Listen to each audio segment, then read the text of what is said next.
Hey everybody, this is my diversity book review. I picked 3 different ones, and so here's my first one, I Like Myself. This is a book written by Karen Beaumont, and the illustrator is David Catrow. I would say this book is for preschool to maybe 2nd, 3rd grade. It could really be for all grades because of its message, but I've read it to both my kindergartners and my 1st graders.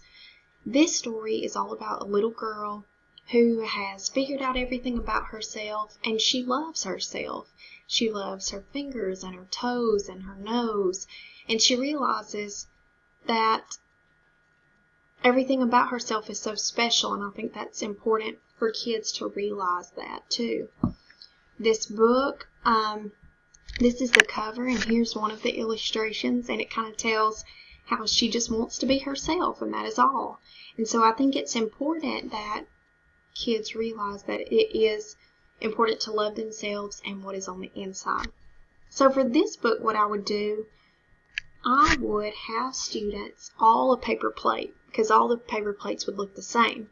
But then I would give them crayons and paper and yarn and pipe cleaners and buttons and wiggly eyes, and for them to create themselves, because they all look different and they all have different personalities to create. And so I think it would be very special for them to create themselves using various objects.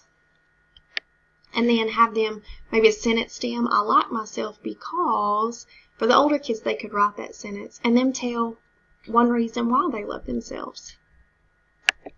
My next book is Grace for President. The author is Kelly DiPuccio and the illustrator is Liyuan Pham.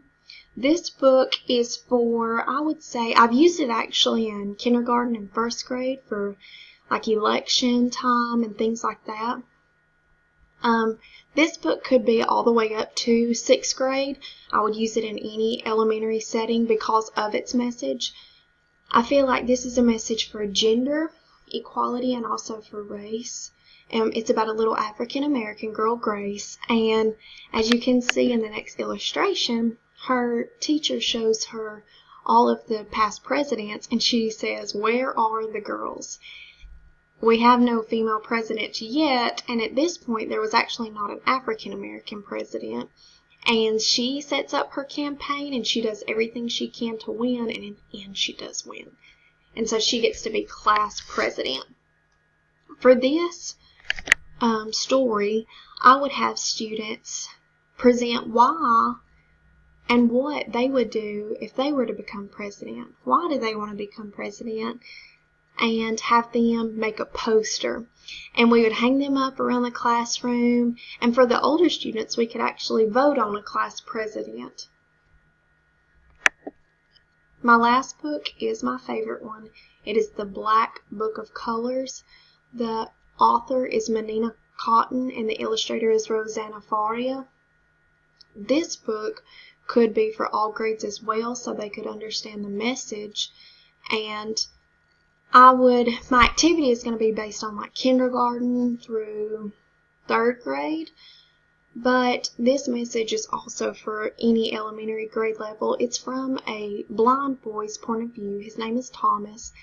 And I think it's important that kids understand that not everyone has vision. And so using this book, a little boy describes what colors are like in his world. So it says, red is sour like unripe strawberries and as sweet as watermelon. It hurts when he finds it on his scraped knee. And it also has braille throughout the book. And so I think it would be important because students may encounter someone who has no vision and is blind. And so they need to maybe describe things to them and understand that they can't see it like they do.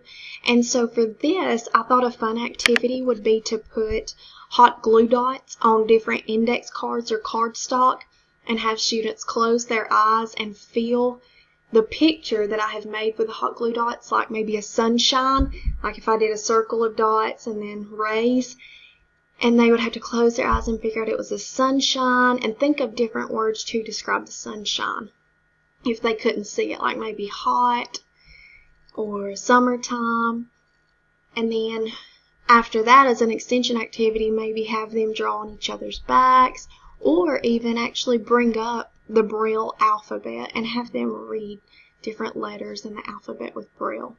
I think it would be amazing for them to see that not all students are the same in different kind of ways like that. But those are my 3 different diversity books and activities. Thank you.